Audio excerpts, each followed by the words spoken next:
Well, good morning. Thank you for joining us. I'm Olive Monica Najima. Now, there is me and Chirabo Robert Nyonyintono plus Joram Paul Sonko, who are here every morning to launch you into a new day. And now there is you who watches Good Morning Uganda every single morning so that you can be updated. We don't take that for granted, so thank you for joining us. Now we launch into a new day, and one of the stories that stood out for me yesterday is the 36 member of the FDC party that were remanded to prison because of allegations of terrorism. Now, the 36, comprising of 34 men and 2 women, apparently traveled from different parts of the country to Kisumu, where they were converging and to come up with plans to do with terrorism. That's according to the state that is suing them. But many more stories did occur yesterday, and of course, as Good Morning Uganda, we are also looking forward to Thanksgiving prayers of the Kabaka's coronation that are happening tomorrow. But today, we have so much more that we have put out for you, and we'll be sharing with you in just a minute. But before we do that, it's a chilly morning, so I would like to know if Joram Paul Sonko in Studio B is warm enough. Good morning. Good morning to you. And the funny bit is, it's a chilly morning in Kampala, but some parts of Kampala haven't experienced anything to do with rainfall. For example, the sides of Bweyogerere, as you're heading to, Nakawa, no rain at all. And it was very shocking as we were driving close to Bugolobi to see that it's actually raining, or it has actually rained. But none the same, we are here, and we're only left with 1 day to the end of the month of July. Those are 7 months down the road, or 7 months clear of this calendar year. And speaking about what has been trending within the country, yesterday, some of those that had been arrested last week for the march to Parliament, anti-corruption, strikes and protests, some of them were granted cash and non-cash bails. And of course, there are also others who are yet to return to court today, having been sent on remand last week by different courts of law in Kampala. So we wait to see how the court ruling will be this morning and afternoon, because there are those that were remanded till the 30th, others were remanded till the 1st of August. So we wait to see how everything goes on. And then there's also something coming in from our neighbors in Kenya, because Kenya formally submitted Raila Odinga's African Union chairmanship application. Yes. And of course, so they are backing him to be the next chairman of the African Union. And nonetheless, here we are, good to go again. I just want to send out this very quote. This is a proverb coming in from China. Okay. It is a wise saying from China. I don't know where I actually kept it, but it was an amazing one. I read it somewhere, and it says, the person who says it cannot be done should not interrupt the person doing it. Amazing. That is a Chinese proverb that I wish any viewer out there should start with as we're heading into the month of August. Oh, I love it. I love it. If you think you can't do it, don't interrupt the person that is doing it. So if your dream is to work on TV and someone else is telling you don't do it, please just go right ahead and do it. I use TV because this is what I do, but it could be pretty much anything. Good morning, Chirabo. A lovely morning to you. How are you? I'm fine. You're checking me out. I love the black. Thank you. Whenever you put on black, if you've noticed, yes, I'm very happy. So I should wear more black. Yeah, I love black. I love black actually, because I feel proud to be an African. Okay. And that is one thing. If you talk about being an African, solidarity for Africa, you have me. The next is the Kabaka. Of course. Yes. Now, when you talk about the Kabaka, there you also have me. There you have me too. I have you too. You have me where you want me. Now, for me yesterday, there is this interesting story where the police spokesperson came out and urged any member of the public who has ever been or who claims to have been sodomized in police custody to go to report to any police station, because there were a few claims that inside these police stations, some people get sodomized. So he says, if you're there, don't allege. Come, let's get a statement from you. Let's begin investigating and see if these are true. Then we bring this. They face the wrath of the law, because this is an illegal act in our country. And I was like, how does the world go to that extent? That someone, you know, when you're in police custody, you think this person is waiting for court or to go out. But if at all such acts then happen, then it is very dehumanizing. It is dehumanizing, and mostly you normally hear about that with, let's say, prisoners of war, but these are not prisoners of war. These are Ugandans who were arrested, awaiting for their time in jail. But let's see if some people will come up. I would like to see people come up if indeed it is true. Yes. But also remember, for certain things, us being again Africans, we consider to suffer silently. Yeah, because it's embarrassing. Around, it is embarrassing. For example, if Chirabo, I'm sodomized, how do I come out and say someone, you know, people, you get stigmatized. People begin looking at you, yo. So sometimes we end up, women there get raped. Now, do you understand, Chirabo? Yes, I was coming to that. Do you understand now why many women who are raped do not report? Because why? In most cases, people will ask, how were you dressed? How did you, look at this man? How were you carrying yourself? Honestly speaking, okay, fine. Women, we have to also self-preserve, dress well, and, be in the right place at the right time. But still, why is it that when someone has been abused, the first question is, how were you dressed? Now, this has been happening to women many years, since time immemorial. But now men are in the picture. Even today. Exactly, even today. But now to think that even now young men and even older men are being abused, just away, by the way, away from the police allegations. I've read many stories, especially from Kenya, where, let's say, if armed robbers waylay you, one of the things they're going to do to you is sodomize you as a man. But many men do not speak up about this. And it's really, really sad. So Sonko, young man as you are, what message would you give to young men who may sometimes find themselves in this precarious position? Well, I really can't give huge advice because of situations that may arise, and it's something that you can only give advice to if at all you've been there, because hearing some of these stories and allegations, every time someone is giving out, many of them are breaking down, and at times, you just hope for the best. And maybe I just would say it is high time we spoke up. Speaking up is one of the most difficult things to do, especially if I told you in a condition of being the victim. Yes. For example, when you look at the rape victims, then you also look at some of these victims that are saying some of the security operatives were actually sodomizing them or molesting them.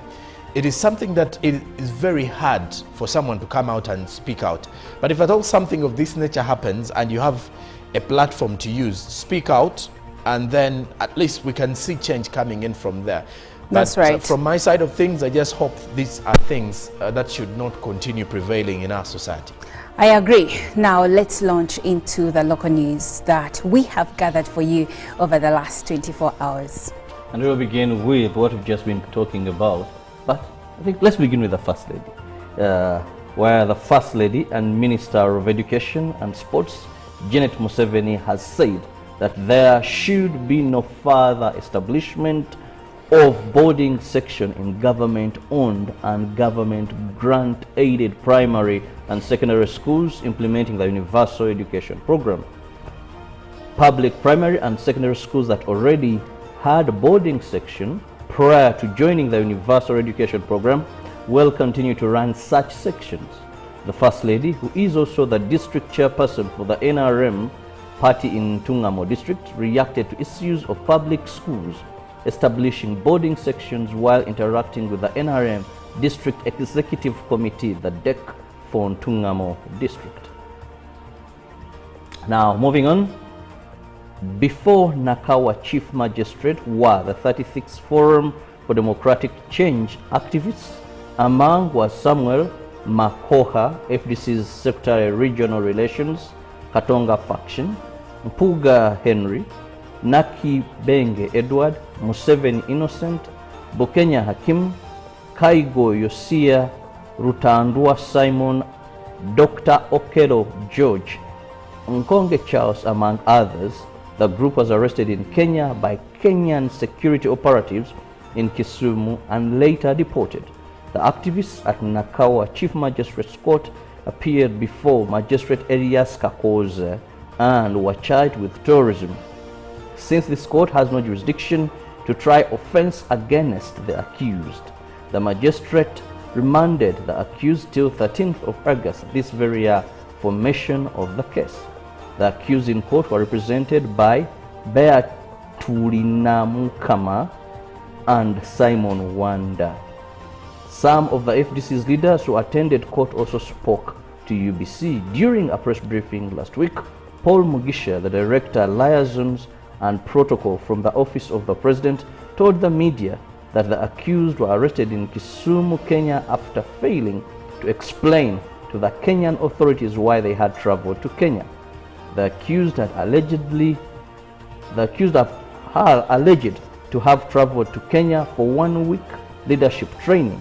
Kenyan security arrested and deported them to Uganda. The training was set to start on July 23rd to 30th at Iwik Pastoral and Leadership Center in Kisumu, Kenya, and later to proceed with the delegates conference that was fixed for August 8th this very year, where the leaders of the party were to be elected. Moving on, Uganda police has called upon anyone claiming to have been sodomized in police custody to report at any police station for a statement recording to aid in the investigations. The police spokesperson Rusoke Kitumwa, while addressing the media at a weekly press briefing at Naguru, denied any sodomy allegations purported inflicted on suspects arrested during the March to Parliament demonstration last week. In police operations last week during the March to Parliament, at least 104 people were arrested. The police force is accused of using excessive force to counter the protesters. There are allegations of torturing suspects, particularly those arrested during the protests. Some protesters claim they were sodomized behind bars. Police claims the allegations are false and are intended to tarnish its image. It however urges the public and the victims, if so, to come up and report to police for further investigation. Security has established that some group fuel the anti-corruption protests with ill intentions. The Standing Security Intelligence predicts more demonstrations, which could warrant maintaining the current deployment in strategic positions. Police defend the allegation of using excessive force to counter the protesters, response being appropriate to the situation. And finally, from the local scene, government has set aside 35 billion Uganda shillings to facilitate all medical interns in the country. The Under-Secretary at the Ministry of Health, Akil Kenneth, told the nation that the induction for medical interns quote 2024-2025, the money is available. The event was on the theme Navigating the Path from Student to Professional Life, Empowering the Future Health Workforce at Makerere University. Over 2,500 medical interns are to be dispatched to different health facilities across the country starting this very month. Ahead of the departure exercise, the Ministry of Health organized a national induction course. Under Secretary at the Ministry of Health said the money is available and has been set aside to facilitate the interns. The Undersecretary calls upon the medical interns to understand and appreciate the economy they are operating in and challenge them not to associate with any evil while in the line of duty. The Ministry of Health has accessed and accredited a number of general hospitals to be sure that their capacity is boosted by their interns. Now, in international news, we start with Donald Trump, who has agreed to be interviewed by the FBI in its investigation about the assassination attempt at his rally in Pennsylvania earlier this month. In a call with reporters on Monday, the FBI did not give a date for the interview, but said it would be, quote-unquote, a standard victim interview of crime. We want to get his perspective on what he observed, end quote, and that is according to FBI Special Agent Kevin Roger. Despite poring over mountains of evidence, investigators are yet to determine a motive to explain why Thomas Matthew Crooks opened fire on 13th July. Newly released text messages have revealed that 20-year-old was spotted by a local SWAT team more than 90 minutes before the shooting, much earlier than previously thought. The messages obtained by the New York Times and ABC News will add to the list of security failures that preceded the assassination attempt against the former president. Matters Israelis war. A World Health Organization told Al Jazeera that a ceasefire is needed to children as Gaza's immediate intervention prevent an epidemic. At least 33 people were killed in Israeli attacks across the Palestinian territory in the past day. Hamas and Israeli Prime Minister Benjamin Netanyahu have released statements blaming the other for stalling ceasefire and prisoner exchange in negotiations.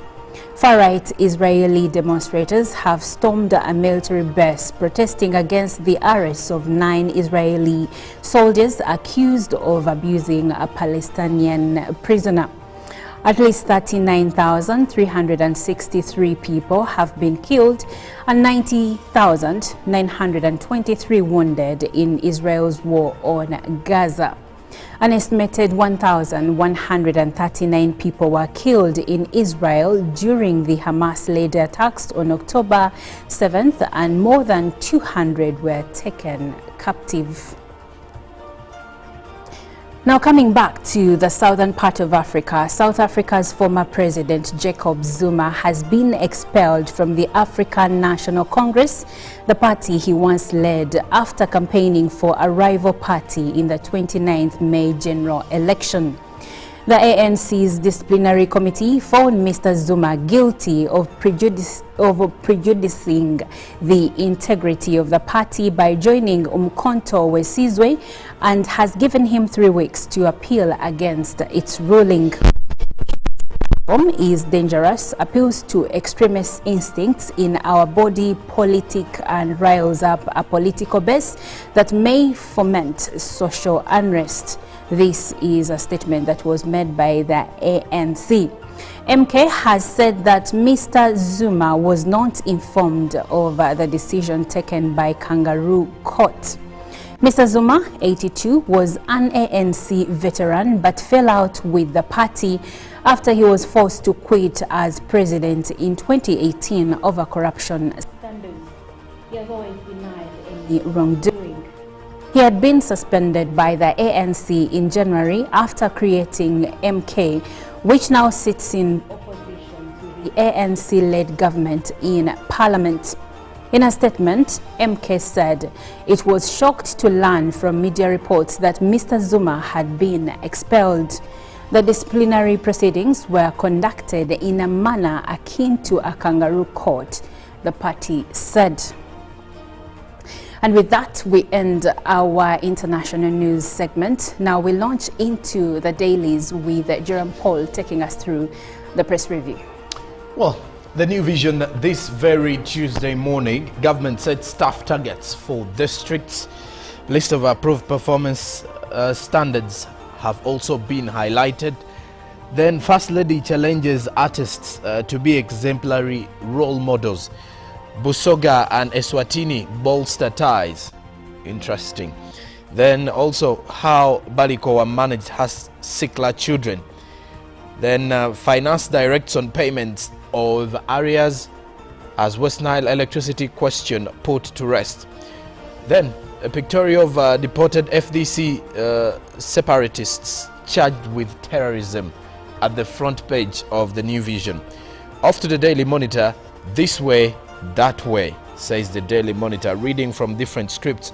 A total of 36 members of the Forum for Democratic Change Party were yesterday charged by the Nakar Magistrate Court and remanded just days after Paul Mugisha, the director of liaison and protocol at External Security Organization, had said the group was not under arrest. Now, whose skulls is the bigger question. A detective removes some of the 17 human skulls that were recovered in a tiny house said to belong to Tabula Luja Bosa in Kabanga village in PG district yesterday. Bosa is reported to have been staying in the house before he went into hiding late in February. Now also, don't develop headache over shiny Panadol, the NDA warns. Police to shield city until protests collapse. Museveni's meeting with traders over Ifris has been called off. And then Anite and Mukiza forgiveness letters open old wounds, says the Daily Monitor. Now to Kenya, the Daily Nation revealed the 54 billion Kenyan shillings Ruto budget West. Collapse of the finance bill scattered plans to raise additional 344 billion in new taxes as Kenya Revenue Authority allowed D candidates into flawed job interviews. Then there is an uphill task for CS nominees amid public objections as state at last submits Raila's bid for Africa Union Commission top seat. Then protesters found dead, others are missing. 2 times lucky for terror attacks survivor. Now lastly, from our press review is the Citizen. Costly settlements expose Tanzania's legal loopholes. Then 2 girls journey back to school after pregnancy, and concerns mount over Zanzibar's new $44 mandatory travel insurance fee as the government private sector to tackle tax challenges. Then in sport, all eyes on top swimmer Saliboko in 100 meter freestyle in the Olympics swimming competition. And well, that does it for our press review this morning. Well, thank you, Joram. Now it's July. Which date is it today, Joram? 30th. It is 30th July. The month is ending tomorrow, 31st. And you thought it was a 30 month. I thought it was already 31st. There is sometimes I lose track of the dates in as much as I look at them every day. But anyway, what I was saying is that in as much as the year is even past the halfway mark, it can still be your year. And here is Azawi saying, my year, dedicated to Joram Paul's song. Live from UPC Studios in Kampala, this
of the day on UBC.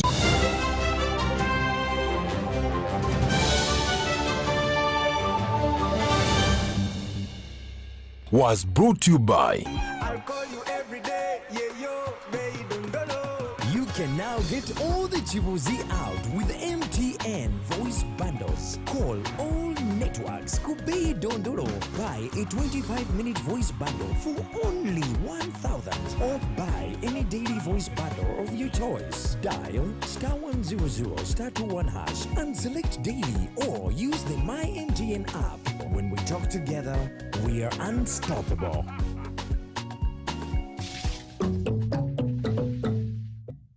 Live from UBC Studios in Kampala, this is Good Morning Uganda.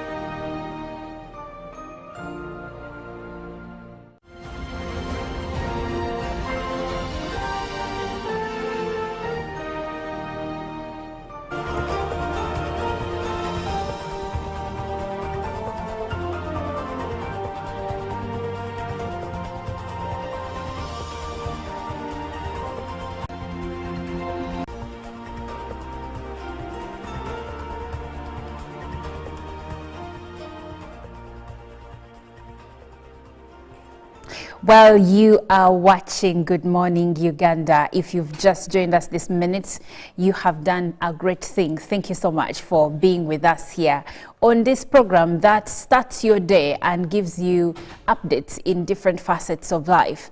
I'm Olive Monica Najuma, together with Chirabo Robert Nyonyintono. Now, today, Jerome Paul Sonko is flying solo in Studio B as Chantal Olive Akandinda is not with us today, but she'll be back very soon. You're doing a great thing to be on Good Morning Uganda. Now, normally we have different conversations regarding many different issues in the country, but as a woman, this conversation we are going to have touches my heart in an even special way, and I believe it touches the hearts of many women out there. But it's not a conversation that partakes to only women. Even men are supposed to be in this conversation. That's why myself and the two gentlemen on the team are going to have a conversation regarding the fight against village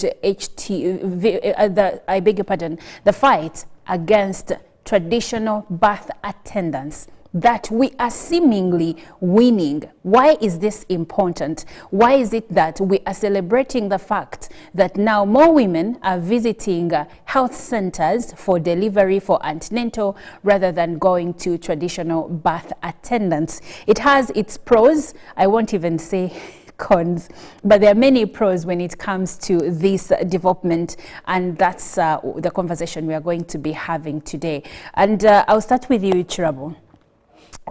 This is a celebration. In a case in point, in Jinja, more women are now visiting health centers more than traditional birth attendants. Now, growing up, you had a mother saying, oh, she would just go to the banana plantation, hold a banana plantation, and then she would give birth with the help of a traditional birth attendant. And then there were women who were more convinced that the traditional birth attendants, because they had delivered many babies, they knew what to do much more than the trained health professionals like midwives. So coming to a point where more women are now going to health centers, let's first of all light a torch and look back at when we had women visiting traditional birth attendants and the problems that were faced back then.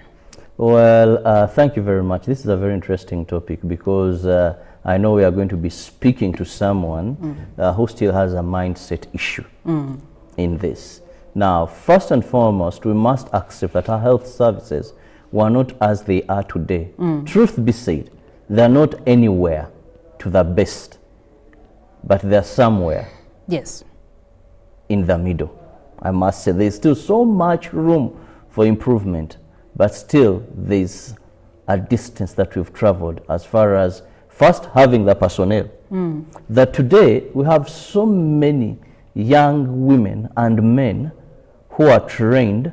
They may not even be employed maybe, but who are skilled and trained midwives. Today we have both private and government. Actually, where you don't have a government facility, there is a private facility. There's either a retired midwife who now runs a small clinic but has antenatal facilities, and she can make a referral. She can be able to detect and say, oh, this is going to be a C-section. We may not handle, so run this person to the nearest health facility. Now, the question you asked me is, what were the dangers then? Yes. First, much as these had some skills, Yes. but they were not professionals. You learn from your mother how she used to deliver people, to help women deliver. Now, over a time, you also pick that skill. Now, first and foremost, when these traditional birth attendants, because they didn't have in-depth understanding of pregnancy, but just knew hard skills, the rate of women who were dying while delivering was so high. Now, you know, when a woman conceives and she goes for antenatal, first, she's given all the medicine necessary. For example, she'll get the antimalarials, Yes. the iron tablets. Yes.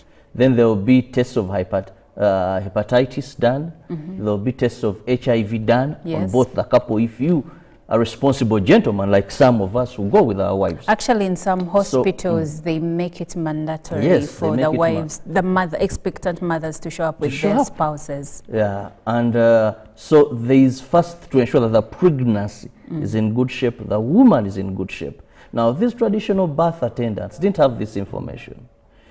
Second, sometimes the complications that come, for example, many women would require a C-section. Now, how can a traditional birth attendant carry out C-section? And how? At what point does she even get to know that the lady is yes, that the might lady need a C-section? Might need a C-section. So the rate of women who are dying, that is why by then, in many cultures, they had even a saying that going for labor is death.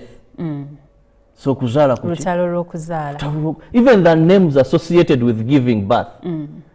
I have forgotten the Uganda word, but they had a word like they would, to show that when a woman delivers successfully, they congratulate her from that battle. It's a battle. Yes, but by then it was almost you can return or you die.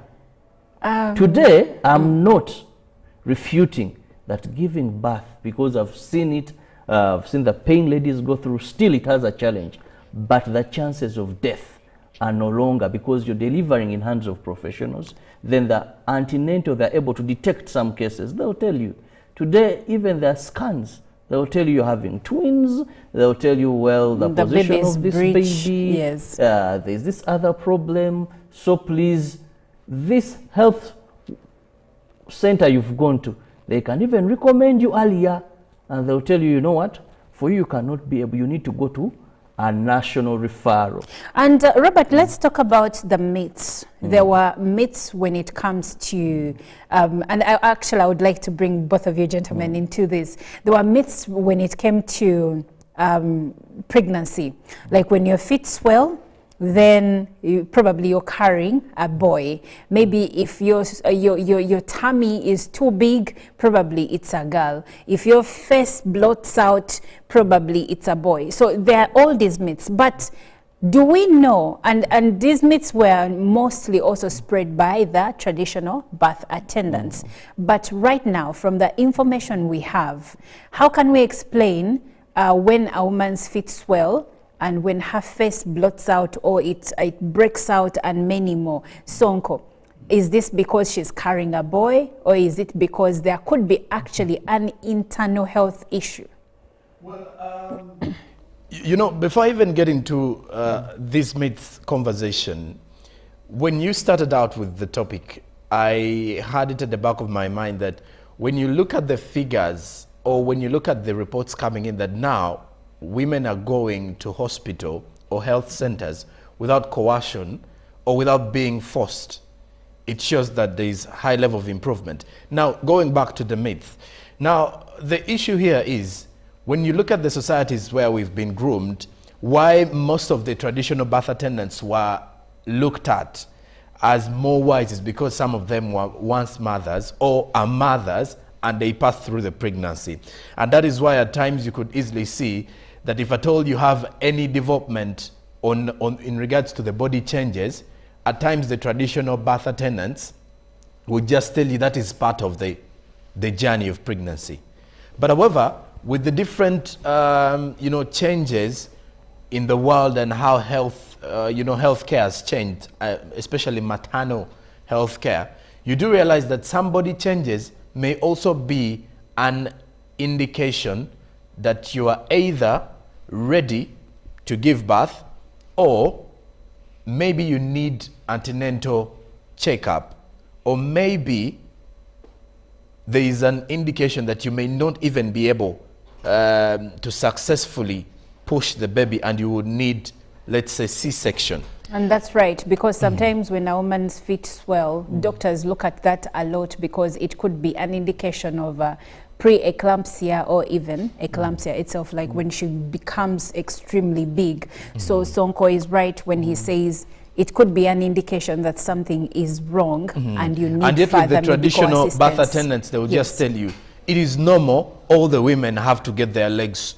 swollen when they are about to give birth. So you do realize that with the traditional birth attendants, we tend to just neglect everything. And when we do, that is why you get at the mortality rates rising at the end of the day. And then you ask yourself, what did we do wrong as let's say expectant parents or as an expectant mother, forgetting the fact that you never took your time to go and seek out for at least medical advice, or you go for the antenatal checkup, because these are very important. And that is something that the traditional birth attendants were eliminating, because to them theirs is an automatic kind of thing, and they are not looking at the various measures and the various health complications attached. Okay, I get that. Now, coming back to you, Chirabo, why is, first of all, you gentlemen have mentioned why it is crucial for expectant mothers to visit healthcare centers. But we know that in as much as there has been a lot of work done when it comes to women going to health centers, still we still have traditional birth attendants in some communities. And this could be a case of probably not enough health centers in our communities, especially in rural areas. So what can be done, or how can we increase access to health centers, healthcare, especially in rural areas? Well, first you must understand that you said there's some improvement. Now I was looking at statistics from the Ministry of Health that indicate that at least now 7 in every 10 women in our country give birth in the hands of a trained health worker or profession. They are making it 74.2%. And that's a good number. Yeah. But World Health Organization, and when we look at still the statistics there indicate that Uganda has an estimated coverage of about 17 midwives per 10,000 people. Now, World Health Organization recommends that at least you have 71 nurses and midwives per 10,000 people. We have 17, but World Health looks at 71 per 10,000 So people. the midwife to patient ratio is still wanting. It's still wanting. If we are to achieve at least 80% of the universal health coverage target. So we are not good enough, but we've made tremendous strides to say. Now, how do we ensure that we promote? First, have the facilities available. Have the facilities available. Are they there? Can we say that we have these facilities that people are not going there? Are the facilities Are the well facilities equipped? there? The answer is a yes and a no, but more so no. Why? Today we still have people who have to travel distances to deliver. Distances, leave alone us in Kampala. Yes. But you Even go to in those Kampala. even in Kampala, you go to Yes. those remote centers and remote areas, and someone has to travel a long distance. A man will put a woman on a border, and they will travel to go to that hospital. You know, Chira, when you mention the man putting a woman on that border, makes it even worrying. That you do realize that if we are to put a pregnant woman on a border, and when you look at the feeder roads, for example, in most of those areas, there is a lot that happens on that way, and there is a lot that can happen and internally damage the that is why fetus. most of the times... I wanted to ask, actually, Joram, before you came in, how important is infrastructure development when it comes to helping mothers, expectant mothers? It is very important, not only even to the mothers, but when you put it in the context of the mothers, you can only imagine, because even on a very good road, I tell you, and I'm telling you this because you're a mother and you've been an expectant mother. I have a story. You have a story. So when you look at, at times we say an expectant mother is heavy.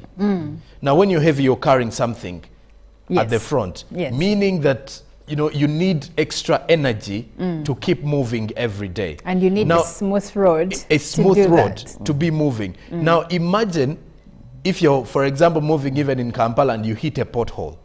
That alone, it's like you were there. It sabotages. So, because I've been around a pregnant, my pregnant elder sisters. No, the reason why I'm saying it's like you were there when I was going to deliver my firstborn. So every time we hit a pothole, that was another contraction. Another one. Now, look at the situation in the villages. Now, I don't know, a border, as a regular border user, I can only tell you at times it gets frustrating for someone who's just using it. Now imagine an expectant mother. And now, Sonko, you're mentioning a border, but let's look especially at mothers in hard to reach areas. Those who actually use bicycles, others are just taking a stroll. Exactly. A stroll is even something you do at luxury.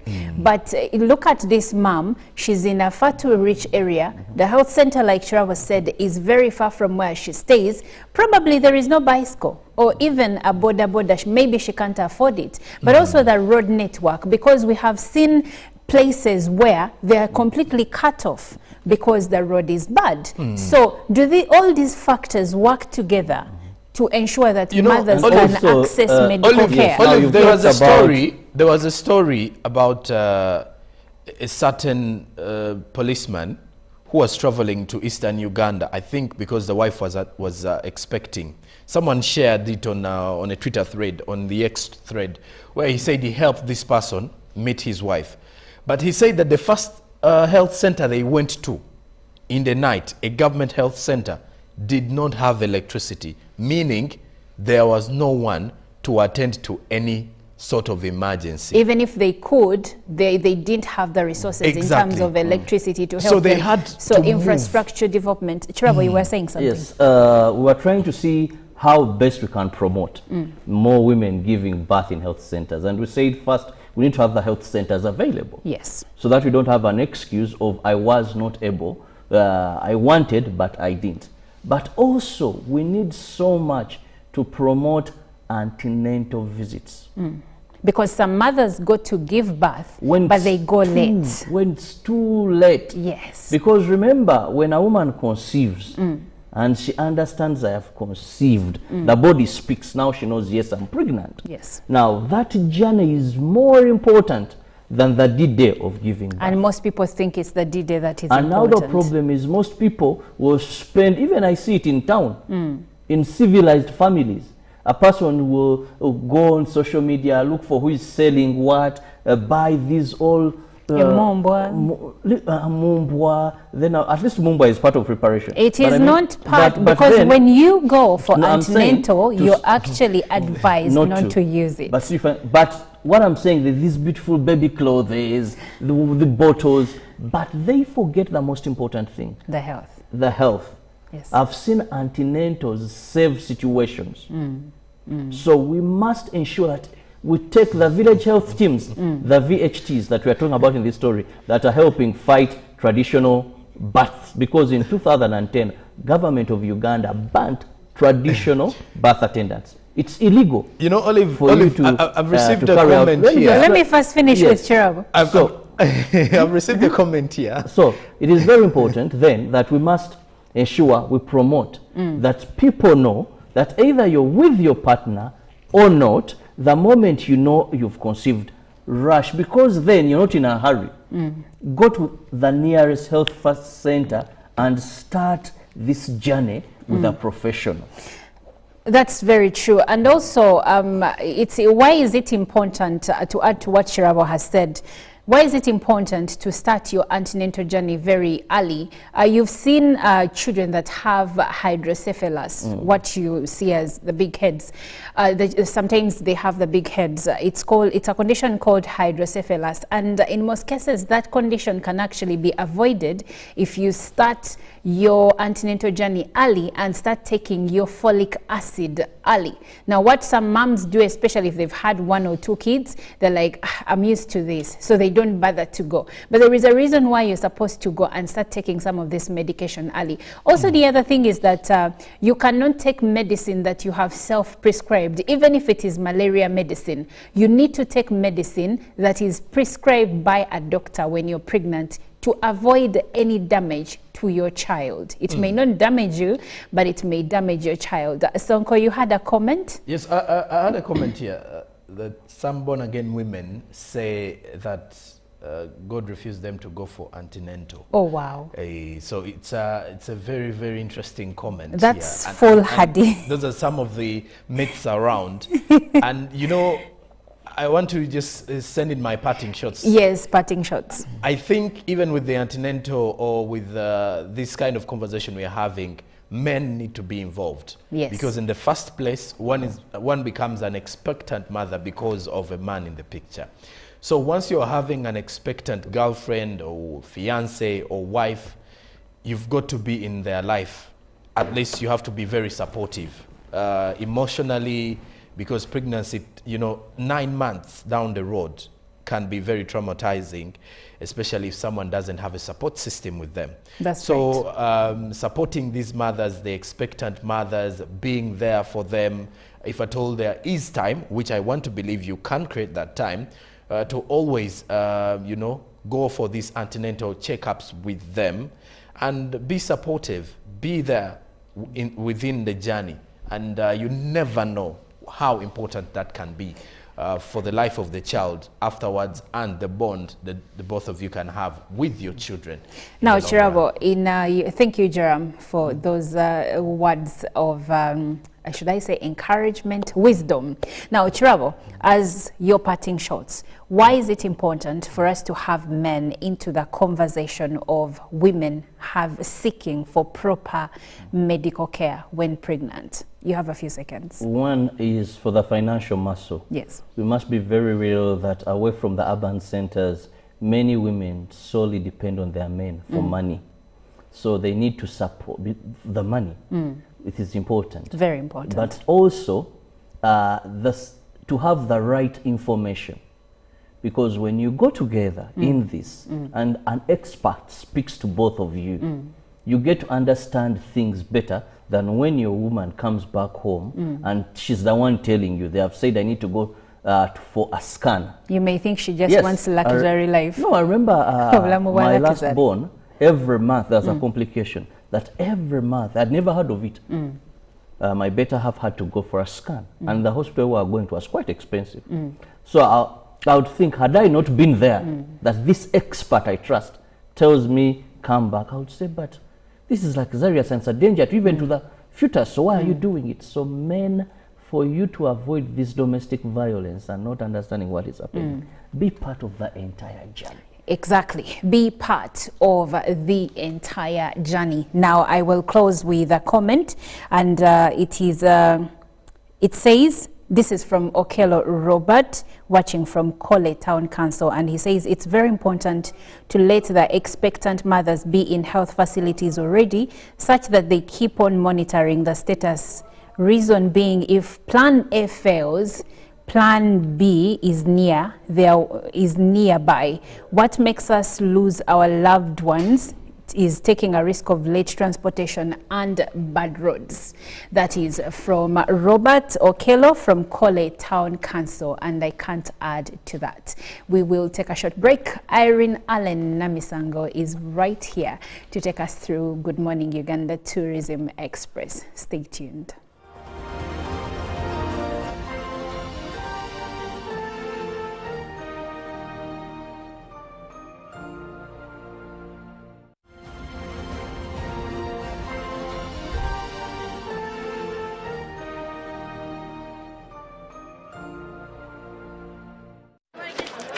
Juko. Yo.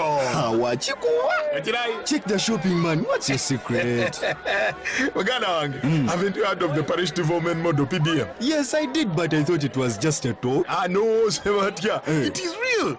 I and a few friends together formed a circle, accessed money from the PDM, invested in a portrait project, and now things are moving. Juko. I thought I was one of your friends. You are. But you left me behind. I didn't leave you in poverty. What you do, just visit your LC2 chairperson and your parish chief and start the process of economic transformation. Just like that. The parish development model is an initiative from the government of Uganda through the Ministry of Local Government designed to transform all lives of Ugandans for the better. PDM, my parish, my development, my life. Nyati Motion Pictures brings you the tragic story of the mighty empire of Bunyoro Kitara. Enjoy the story of Africa's mighty warrior Omkama Kabalega in Tuko Pamoja Bunyoro segment. Bunyoro would have simply created an East African community that we are looking for today. When the Bachweze weekend that we see the emergence of all these other kingdoms that were under Bunyoro Kingdom. That's Buganda, Bunyoro, Karagwe, Rwanda, Burundi, Nkore. We are similar people. And genetically we are even the same people. Use that word pamoja. Kagadi at URDT Institute on Friday 2nd August. Hoima Resort Hotel on Saturday 3rd August. Masindi at Vija Hotel on Sunday 4th August 2024. To get a ticket, call 0778 787 660. Tuko pamoja? Live from UBC Studios in Kampala, this is Good Morning Uganda.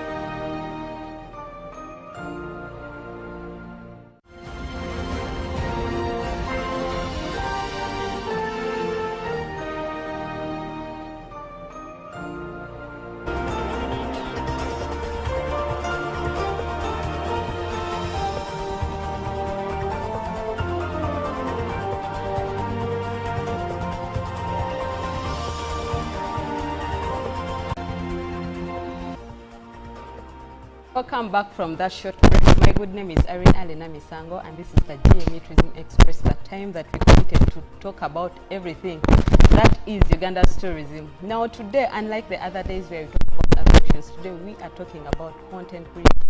This is a trend that is really coming up, marketing tourism worldwide. When we talk about marketing, the trend is really moving to this. We are so much going into digital marketing. We cannot talk about digital marketing and ignore content. Content is king in this whole thing that is digital marketing. Today with me that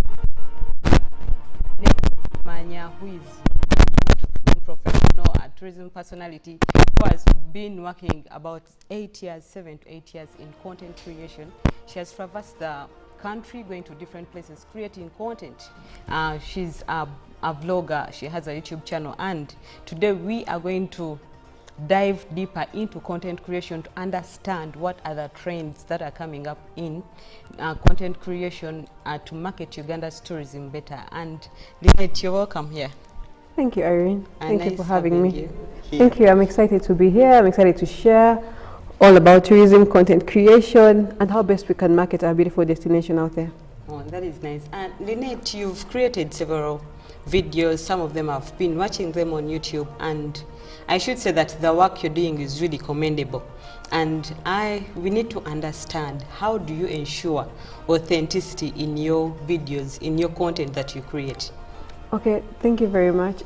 First of all, for anything to be authentic, it's important for the content creator to identify what's their target audience, who is watching you. If you don't have the audience yet, which audience do you want to build? Who do you want to watch you? That alone helps you identify which content you're going to develop and how you develop it. Do you want to be known for luxury? Do you want to be known for budget, backpacking around the country? Do you want to be known for culture? You know, so that alone helps you identify what exactly am I going to talk about, and that creates a form of authenticity. Yeah. You know, unlike sometimes when people just talk about, okay, in East we have this. Yeah, you know? I've seen people, most of the content creators, you know the type of content that they're going to create. Let's say if someone goes to Murchison Falls National Park, you know they're going to talk about a game drive, they're going to talk about a boat cruise, they're going to talk about the falls. Yes, this is the beauty there, but how different do you create this content, that authenticity that we are talking about? Yeah, and that's where the identification of your target audience comes in, and then also having a niche, creation of a niche. You know, when you have a niche audience, you'll know that, okay, my niche desires this. And I think lastly, you know, with content creation, just like any other form of media, it's sharing of information. So before you went to this particular destination, as a content creator, what challenges did you face? What were you having issues finding? You know, you have to know that when people are coming to your channel, to your page, to your blog, they're looking for information. So you have to be able to share that information accurately without saying too many words, but being very, very on point. So also doing that creates a form of authenticity.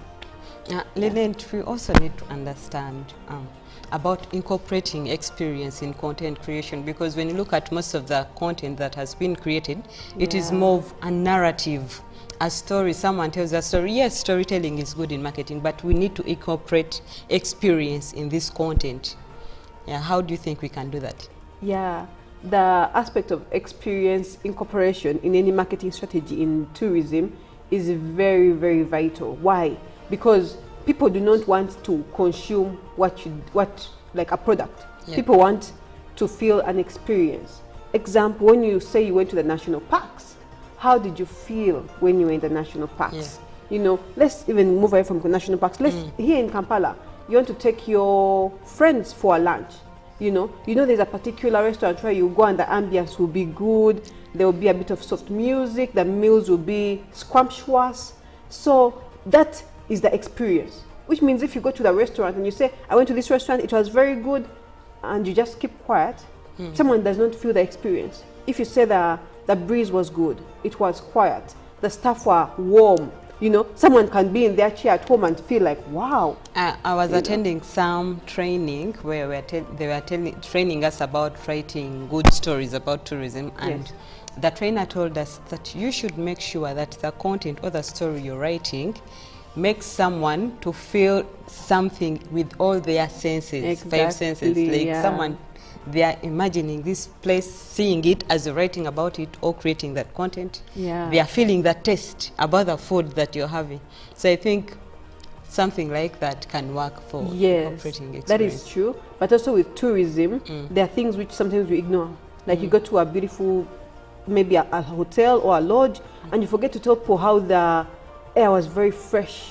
You know, you forget to say things like how maybe the breeze, the ambience, how it was so quiet and scenic, how the views were, you know, mind-blowing. So some of those things enhance the experience. Saying things like, I went to this hotel and I had a very good night's sleep. Someone will be like, wow, if I want to have a good night's sleep, that's the place to go there. But if you say, oh, we have very good beds, the beds are very, you know, good for your back. That is what we are saying, that we break the narrative, people to understand that content has to be now unique. People need to be authentic when they are creating this content, not to tell us everything that we are so much used to. Well, Lynette, we need to know the trends. Do you know any of the trends that are coming up in content creation? First of all, the way content is captured is changing a lot. Right now, even if you look on social media, we have reels, we have shorts, you know, and all that is in portrait. So for content creators, they need to understand and move away from the whole landscape capturing of content.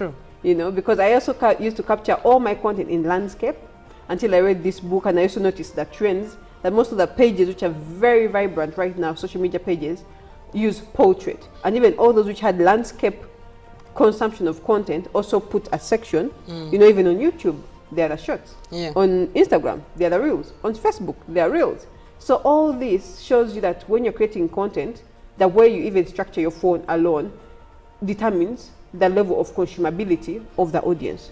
That's generally. You know, another niche that I'm seeing in content creation is the quality, you know. But then quality, not even just in terms of gadgets used. You don't have to have very big cameras. Right now, we're doing high quality content, with gimbals, you know, the DJ, the Osmos, you know, those small cameras. They're being very, very creative with that. They're being creative with their phones. Sure. You know, some movies have been shot with phones, cameras. You know, but sometimes when someone thinks of, oh, I want to become a content creator, they're like, I have to buy a big camera, I have to buy a tripod, I have to buy this, which really just cripples you. So you just don't start. You're like, how will I?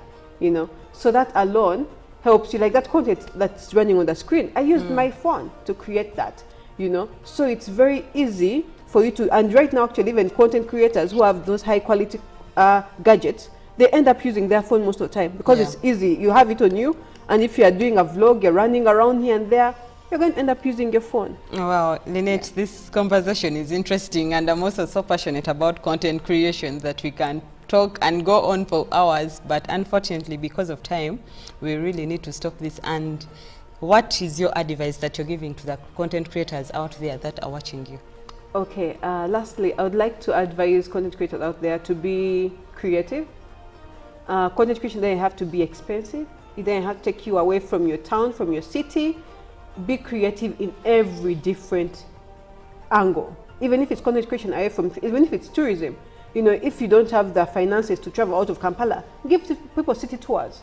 You know, take them to the market. Let them feel the experience of testing the local foods and fruits and vegetables in the market. Let them test that. Take them to Kasubi tombs. Take them to the culture sites, places which are around Kampala that you can also access even in a taxi, even on a border, you know, and explore all those and share those experiences and stories with your audience. Even cooking food at home can be a beautiful product because people want to come and experience the culinary aspect of tourism. So that being creative is very important. Being flexible is very, very paramount, and using what you have as you grow to get even better. Thank you so much, Lynette. It was nice having you for this conversation. I hope someone out there who has been watching us, he has been able to learn something. And for the takeaways, I think you know the points. I don't want to go back into what she has said. That is it that we had for today. We are talking about content creation, and please, the travel tip that I'm giving you today, just from what we have been talking about, as someone who's traveling, someone who's so much enthusiastic about tourism, please make sure that you share your experience.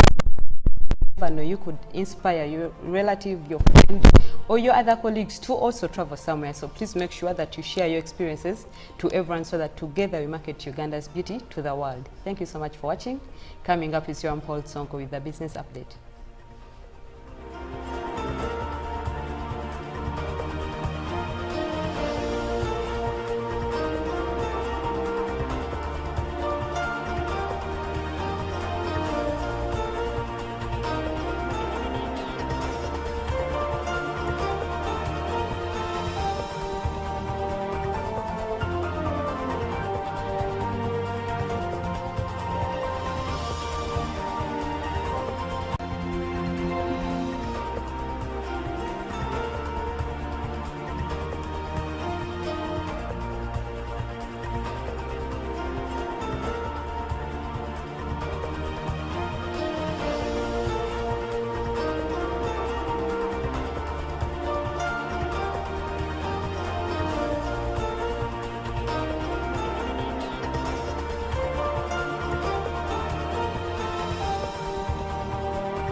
Well, good morning and thank you very much for sticking around to Good Morning Uganda. It is now time for us to get into the world of business. I am Joram Paul Sonko. Now, labor externalization is a topic that has been here for quite some time. Now, when you look at a decade of many of the Ugandans that have been externalized to go and seek for better opportunities and also seek for better payment systems because of the lack of employment here. Now, new details have proved that the majority of those who go to the Middle East to seek for jobs and better payment are women. Now, at least 84.2% of immigrant workers who have traveled to the Middle East in the past 9 years in search of employment are the female gender. This is according to data from the Ministry of Gender and the Ministry of Gender, Labour and Social Development. Now, the data which analyzes destinations, also job categories and revenue collections from externalized workers between 2016 and May 2014. Now, that is a distance of, or that is a duration of 9 years. Beg your pardon. Now, it indicates that the number of women searching for jobs outside Uganda in the past 9 years has drastically increased and outbeating the number of men who want to seek for greener pastures away from the country. Now, the report does not provide reasons for the variance, but provides the leads related to the nature of jobs available in the Middle East. Quite a number of these jobs favor the women. Now, such as housemaids or house helps, waitresses, teaching assistants, merchandisers, supermarket attendants, and the majority of which best suit the women if you are to look at it from the same. Now, this data analyzes destinations, job categories, revenue collections from externalized workers, that is between 2016 and May 2024, indicating that the number of these women continue to grow. Now, other jobs largely available in the market include drivers, security guards and cleaners, and these are the ones where most of the men end up fighting for. Now, during the period, the Ministry of Gender's data shows that 282,348 migrant workers officially left Uganda for the Middle East, and of which the 84.2% of the 238,010 were women, compared to the 15.7%, which is equivalent to 44,338 men. Now, the number of men as a comparison to women has only been higher once. That was in 2016, when at least 2,035 men traveled out of Uganda to the largely Arab region, compared to the 504 women that had traveled that year. So when you look at the figures, I think we've all been observant enough. If you've been at the airport, you will also get to realize that at least every week you will see a number of women leaving to the Middle East or boarding the aeroplane to head to the Middle East for greener pastures. And with these figures from the Ministry of Gender and the Ministry of Labour further reveal that also in the past 9 years, it was only in 2016 where the number of men who left Uganda to head to the Middle East was higher than that of the women at the time. Of course, which also brings up the bigger question, don't we have enough jobs for the ever-growing majority of the population that we are having? Because when you look at the rate of unemployment in the country, it has pushed very many others to move out. Well, and those who also have jobs, many end up moving to the Middle East or other countries, seeking for better payment structures that are available on the market and better standards of living, so to say. Now, away from that, we now head to the regional scene, because Tanzania agrees to pay $90 million aggrieved to an aggrieved Australian investor in a mining row that has been rocking the mining sector. Now, Tanzania reached an out-of-court settlement with Australian mining company Indiana Resources, agreeing to pay $90 million to end the arbitration proceedings at the International Center for Settlement of Investment Disputes. Now, this potentially ends the long-running dispute, although the settlement is less than $109 million that had been ordered for Tanzania to pay.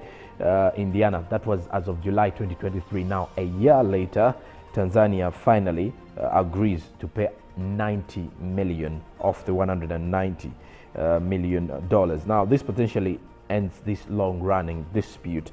Now, besides that, Indiana said in a statement that the deal would save the company from incurring more time and more costs in pursuing the payment of the full award, which had increased to about 121 million by last week, as interest continued to accrue at the rate of 1 million per month. Now, Tanzania had delayed payment as it sought annulment of the award in lengthy proceedings at the World Bank affiliated tribunal, which according to Indiana will only be concluded once it receives the full settlement sum. Now, under the agreement also, which was reached on July 29th yesterday, payment modalities will be in 3 installments, with the first sum being 35 million US dollars, which was already cleared and already paid by Tanzania. Then another 25 million dollars is expected by October 25th this very year, and the final disbursement will be 2025 next year. That will be 30 million US dollars. Now, Indiana Resources Executive Chairman Bronwyn Barnes said that the company reserved the right to recommence the annulment process if for any reason Tanzania falls or defaults on the agreed subsequent installment payment structure.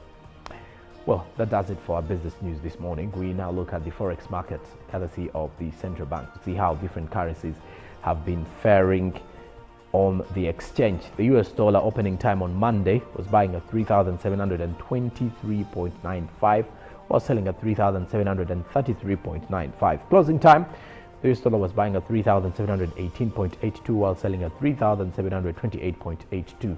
The Great Britain pound was buying at 4,786.12 while selling at 4,098.99. The euro was buying at 4,038.26 while selling at 4,049.12 shillings. The Kenyan shilling was buying at 28.28 while selling at 28.35. And the Tanzanian shilling was buying at 1.37 shillings while selling at 1.38 shillings. And the South African rand was buying at 203.65 while selling at 204.20. Now, these exchange rates are updated 3 times every day from Monday to Friday. So at the afternoon, there will be some changes a little bit. It depends on how the currencies will be faring on the exchange. Olive Monica Najuma is here with the traffic updates. Stick around. Good morning.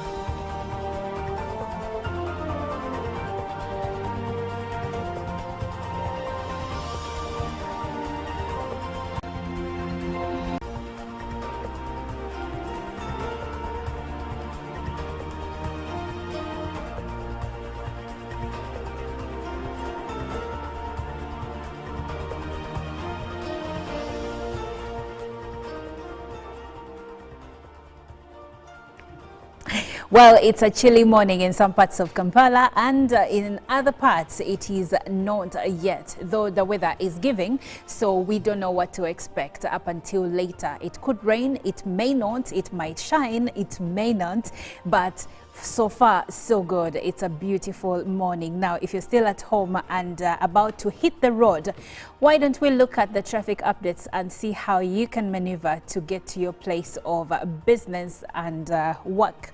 Now, looking at the situation right in Chibuye, around roundabout in Chibuye, I see that there is traffic jam that is coming through from Entebbe Road, the side of Najanankumbi, coming to Chibuye side. Actually, a few minutes ago, it was quite intense, but right now it has kind of gone down. Now, looking at the surrounding areas, I see light traffic coming in from the side of Makindye, and also light traffic coming in from the side of Masaka Road. Now, I would like for us to follow the route that is, I beg your pardon.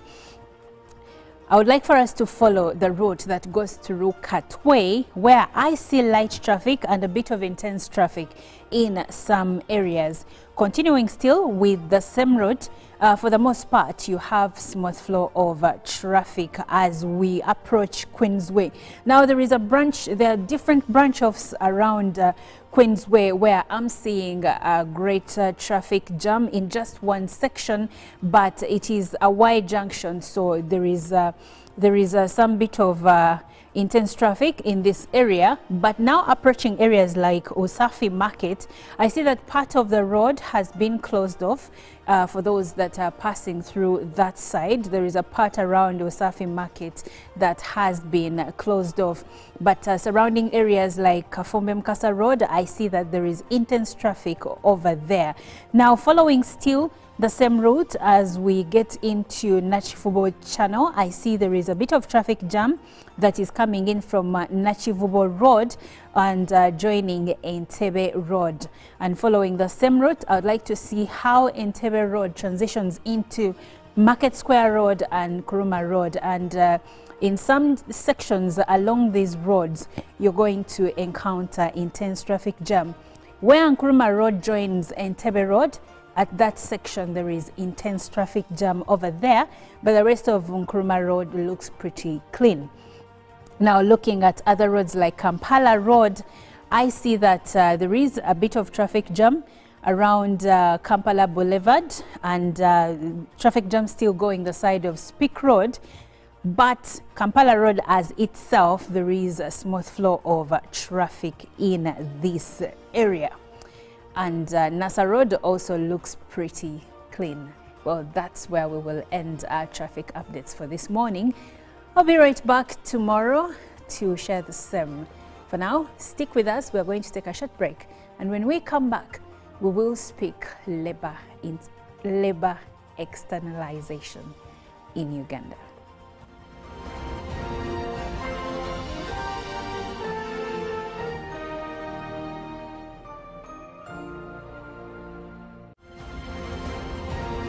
Live from UBC Studios in Kampala, this is Good Morning Uganda. Pick of the day on UBC.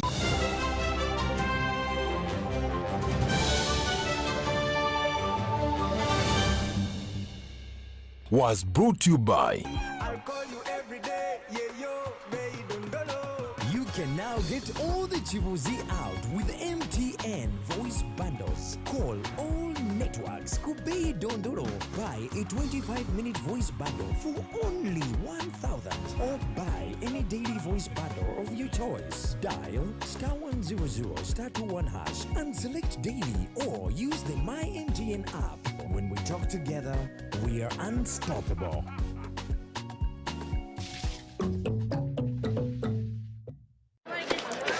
Juko. Yo. Check the shopping, man. What's your secret? Haven't you heard of the Parish development model PDM? Yes, I did, but I thought it was just a talk. No, Sebatia. It is real. I and a few friends together formed a circle, accessed money from the PDM, invested in a portrait project, and now things are moving. Joko. I thought I was one of your friends. You are. But you left me behind. I didn't leave you in poverty. What you do, just visit your LC2 chairperson and your parish chief and start the process of economic transformation. Just like that. The parish development model is an initiative from the government of Uganda through the Ministry of Local Government designed to transform all lives of Ugandans for the better. PDM, my parish, my development, my life. Nyati Motion Pictures brings you the tragic story of the mighty empire of Bunyoro Kitara. Enjoy the story of Africa's mighty warrior Omkama Kabalega in Tuko Pamoja Bunyoro segment. Bunyoro would have simply created an East African community that we are looking for today. When the Bachwezi weekend that we see the emergence of all these other kingdoms that were under Bunyoro Kingdom. That's Buganda, Bunyoro, Karagwe, Rwanda, Burundi, Nkore. We are similar people. And genetically, we are even the same people. Use that word, pamoja. Kagadi at URDT Institute on Friday, 2nd August. Hoima Resort Hotel on Saturday, 3rd August. Masindi Atibija Hotel on Sunday, 4th August 2024. To get a ticket, call 0778 787 660. Tuko pamoja? Radio 7 Masindinga bulijjo egenda kuchanganya emyaka esatu mu nsike nga 3/8/2024 mu kisaawe ky'e Masindi anti Lwatamabaale Sobodonkole nga bulijjo nga bw'okimanyi ebyokulya n'ebyokunywa byonna bya bwerere anti ate kuleetedde abayimbi ab'amaanyi Edi Kenzo ne Big Talent yonna lukoba ku lukoba kukata n'abayimbi b'Ebunyoro bonna tutandika ku makya tukigalewo ku makya g'enkeera okuyingira mutwalo gumu gwokka jangu onyenyegali b'enjole mu Lwatamabaale anti nga Radio 7 ejaganya emyaka esatu mu kisaawe e Masindi nga 3/8/2024 tusookawo n'ebyemizannyo omuli omupiira okubaka okudduka nga biwagiddwa Sugar Limited, Chairman Corporate Drinking. Balam Sounds, Baitu Group. Everywhere you go, MTN. Welcome to today's episode. In this informative video, we will be discussing the essential tips that can greatly contribute to maintaining healthy kidneys. So let's dive in. Tip number 1, stay hydrated. Drinking an adequate amount of water is essential for kidney function. It helps flush out toxins and waste products from the body. Aim for at least 8 glasses of water a day to keep your kidneys hydrated and functioning optimally. Tip number 2, eat a balanced diet. Include fruits, vegetables, and whole grains in your meals. Avoid excessive salt and processed foods that can put strain on your kidneys. A healthy diet will provide essential nutrients and support kidney health. Limit the intake of processed foods, salt, and added sugars. Tip number 3, control blood pressure. High blood pressure can damage the kidneys over time. Monitor and manage your blood pressure through a healthy lifestyle, including a low-sodium diet, regular exercise, and stress management. Tip number 4, maintain a healthy weight. Being overweight or obese can increase the risk of kidney disease. Adopting a healthy diet and regular exercise can help maintain a healthy weight. Tip number 5, monitor blood sugar. High blood sugar levels can damage the kidneys. If you have diabetes, manage your blood sugar levels through medication, a balanced diet, and regular exercise. Tip number 6, quit smoking. Smoking narrows blood vessels and reduces blood flow to the kidneys, leading to kidney damage. Kick the habit for better kidney health. Tip number 7, limit alcohol consumption. Moderation is key. Excessive alcohol consumption can strain the kidneys and contribute to kidney damage. Limit your alcohol intake to protect their long-term function. Tip number 8, limit your salt intake. Too much salt can raise your blood pressure and strain your kidneys. Opt for low-sodium alternatives whenever possible. Tip number 9, limit over-the-counter painkillers. Overuse of non-prescription pain relievers, such as NSAIDs, can harm the kidneys.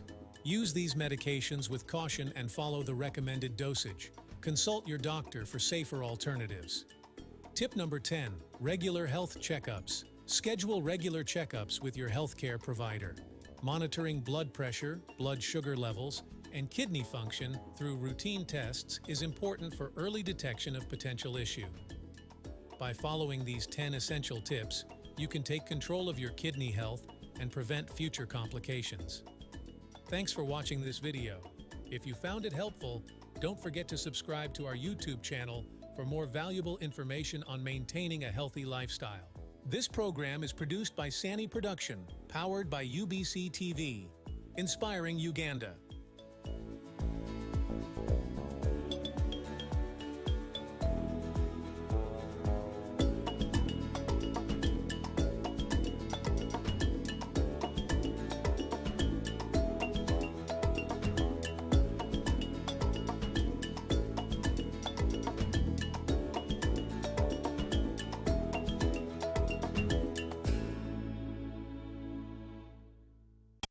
One 107.3 Kampala, 96.9 Mbale, 95.7 Jinja, 98.6 Soroti. You are all covered.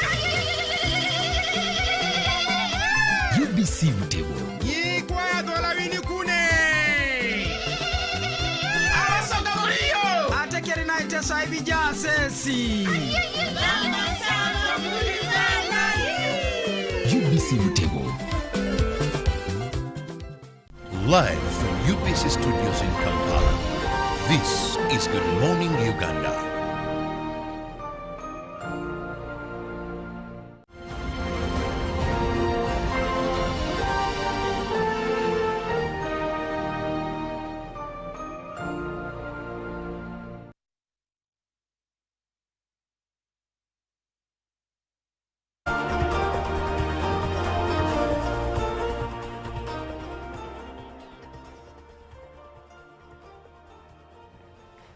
Well, in the last 9 years, records show that the number of Ugandan women seeking for employment in the Middle East has actually increased to 84%.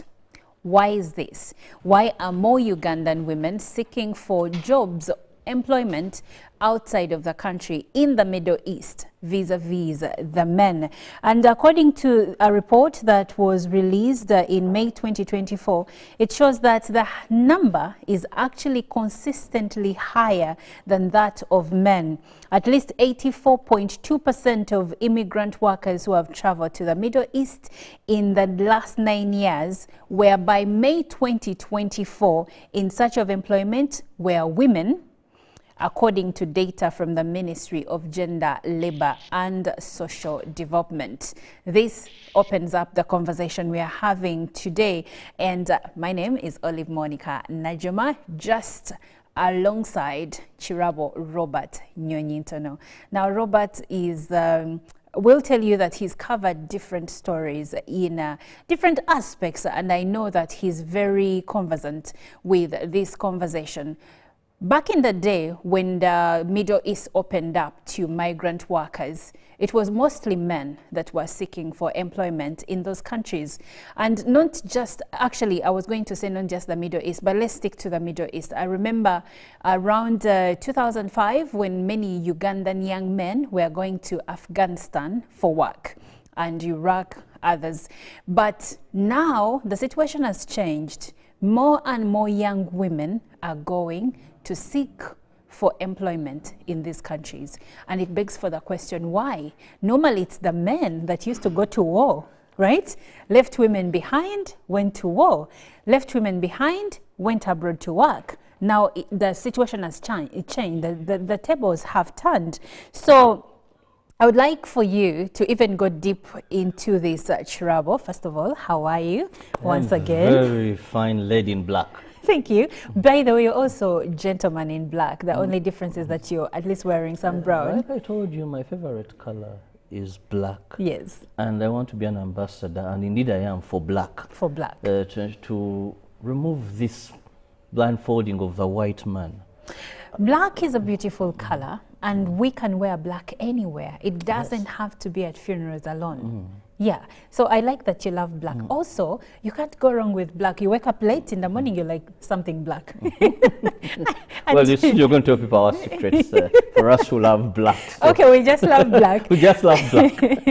But anyway, going back to our conversation for the day, can you provide a historical context on Ugandan migration to the Middle East? Well, it is a very interesting conversation or discussion because it has some uniqueness in it.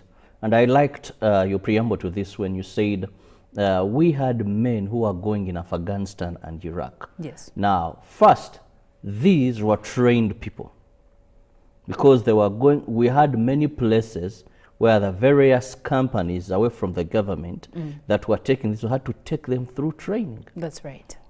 They were trained. So they were going to do professional work. And by then, the payments were also very good. And these were basically going to guard key installations in Afghanistan, in Iraq, and it had a connotation with the Americans being there. So these were assisting in guarding their areas where they're occupying all those key installations. So the jobs first were there. Now, there are countries we are going to talk about where even America left Afghanistan. Yes. So our brothers didn't have the work there. So that will show a decline because now the jobs they used to do there they are no longer there because peace has been restored, or those that were hiring them because they were on peacekeeping missions of protecting specific installations or strategic installations. What do I mean? Like Parliament, if you're talking about UBC, you talk about maybe masts, things like that. Now, when USA pulled out, their jobs were no longer there. So their market, if you're not needed, then definitely you don't have a job there. Now, but for them, they are going as professionals. We must note that. Now, today, why we see statistics change, first and foremost, we must look at the economy. Today, it is very rare now to find a woman who solely depends on a man for survival. Many of them have either side business, or because of the pressures, you must get something. Because much as we are looking at young girls, but also we are seeing many women, when you go on social media, you see mothers returning and their daughters crying at the airport, you know, very happy. Not only the young girls, that this lady chose to go and work, and the husband remained and in Uganda. Chirabo, that's what brings in another question. Like I said earlier, men used to go to war, women used to stay home and nurture the family. Men used to leave home to go and work and bring the bread, okay? Now I understand equality and everything, but here we are not even to speak about... equality. Yes. It's the economic pressure now. I understand, but my question is, why is it that more and more women are going and leaving the husbands or the fathers of their children behind? Is it because the jobs in the Middle East currently are for women, or men are becoming lazy? No, the men are not becoming lazy. Like I told you previously, where the statistics were high, that there were jobs there for men. Okay. Now, when you look at statistics, you'll find that almost 90% of the women we are quoting making the statistics are going as domestic workers to the Middle East. Okay. They are going as domestic workers. Now, their jobs are there. Like back then where the jobs for the men were there in Iraq and Afghanistan, now the jobs are there for the girls, for the women to work as domestic workers. Definitely, very few would love to take men as domestic workers. Actually, don't even have a company that is taking men as domestic workers. So the jobs are there, that is one, and they are paying relatively fair. We must understand that a person taken by a labor externalization company is going to get about 800,000 a month. Now, she's treated when she falls sick. She's staying within the house of these people. So literally this money, she's keeping it or sending it back home. And when we look at Uganda, how many jobs a person gets 800 take home? Well, you have people in the corporate world that are even earning less than that. So if if you're asking me how many Ugandans would pay someone 800,000 to do domestic work, that wouldn't be there. Even but even away from domestic work, 1% is too big. Yes, but even away from domestic work, how many people in Uganda today earn 800 as salary a month? Unfortunately, not many. And remember, I said the men were going for professional work. This is an informal sector where you don't need any meaningful training or qualification. They'll tell you, are you 20? Aren't you above 30? You go for training of 2 weeks. Then remember, even your air ticket is paid for. Your passport issues are catered for by what they call a sponsor. These are being fleeced.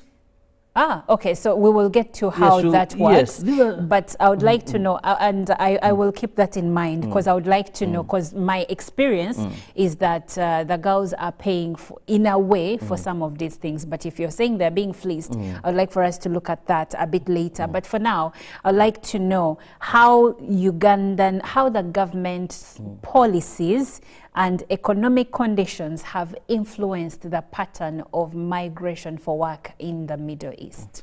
Now, first, government of Uganda, and I want to be very specific to Ugandans, that when it comes to domestic workers, it is only the country known as Saudi Arabia, the Kingdom of Saudi Arabia, that government of Uganda has a bilateral agreement for externalization of domestic workers. They are working on plans, I think, with either Jordan, also to have that, because once again that's been suspended. So if you're going anywhere to work as a domestic worker, you're from Uganda, the only country I have a bilateral agreement or a memorandum of understanding is Saudi Arabia. Any other country in the Middle East, you're assumed to be there illegally on your own. Now, government of Uganda and government of Saudi Arabia came up with an agreement stipulating the terms and conditions for migrant workers as domestic workers. Why? Because this was a critical sector and we had had a number of issues raising up. So this necessitated that the companies there that get job orders, you know, this is hard to say, but the Ugandan companies are brokers. Because this is how this labor externalization thing is working. How does it work? That a company in Saudi Arabia gets the job orders, say they are told there are about 300 families that need domestic workers, because in some of these countries life is very organized. That if I need a domestic worker, I'm not telling you, get me a domestic worker. There are companies that are doing that. So I'll go to them and say I need a domestic worker. This age, this is what we want. Now these companies get these orders and post them on a portal where the government of Saudi Arabia can view and the government of Uganda. Now these Ugandan companies pick these job orders and they come and advertise or find out people knowing that we have these jobs. Now what happens, then these young girls get to this company, they'll know the job orders they have. They'll look at these contracts. They go through them, and remember, this contract per girl is on a portal where government of Uganda can send government of Saudi Arabia. So government has put a legal framework for those going to Saudi Arabia where they have a memorandum of understanding, and government of Uganda authorizes, after scrutinizing or verification of these various companies. So government is in this thing, it has a policy, it has a law regulating them. One of the things that are very clear that for you to begin a labor export company, you have to have a guarantee of already 100 million put aside. On Ministry of Gender, Labor, that money you don't even have contact to it. It is in possession of this ministry. So in case of anything, maybe there have been challenges, it's this money that they can use if the company has failed. So we have registered, not fake, but you must be registered. There is a portal that shows all registered labor externalizing companies in Uganda. They have a body called UWERA that unites all of them, which you must be a member. They have a code of conduct. Our government vets every Ugandan girl that leaves the country. However, I must be quick to add that there's also trafficking. And that's when I wanted to ask you, because in as much as the government has a memorandum of understanding with the Republic of Saudi Arabia, and you said they are working on an arrangement with Jordan. Yes, with Jordan. Okay, because they had been suspended over torture and mistreatment Once allegations. but was completely suspended, has never been. Exactly. So, but still, I know that many labor externalization companies are still taking girls to different countries. Someone will tell you. And the question is, what are some of the common countries where our girls are taken? Well, there is Qatar. There are so many girls in Qatar, and you wonder how they get there. And they're in labor externalization. Jordan, still much as we stopped. We suspended, but still there are girls there in Qatar, a number of them. Even in Kuwait, you get shocked and someone says, you have been working in such a country. So around the Middle East How about the Emirates? Emirates, they could be there, but the challenge with Emirates is they're not so much of domestic workers. The girls we have there don't want to mention what they have so much interested themselves in. There is that allegation. We can say it. Yes. Most people are under the For impression workers, that most think of the people in the Ugandan women, Emirates maybe are not so much into either using domestic workers, you know, Really? or you know, we have cultural settings. For example, these other countries, Jordan, Saudi Arabia, they are so much Islamic and they have a setting of why they attract more domestic workers. Now, the Emirates, they could, because you don't even get problems of tuli muchiyumba, we are in the house and all that. Their challenges are very complicated.